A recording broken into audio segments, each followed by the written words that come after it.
How to resize images without losing quality. Hi everyone, it's Sophia to assist you today without any delay. Let's jump right in. First, open Adobe Photoshop Express, then click on Pictures Library, then select the image you want to resize.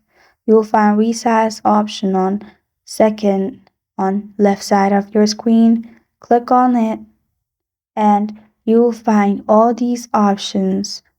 You can simply resize it to your size, rotate it, or simply flip it as well. Or if you want to resize it by ratio, you can find square, Facebook profile cover, and many more.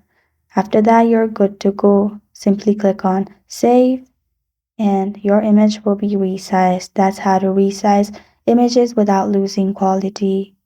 Thank you for joining me today. If this video helps you out, please leave a like and subscribe for more. Got a question or want to suggest a topic? Comment below. I'm Sophia signing off until next time.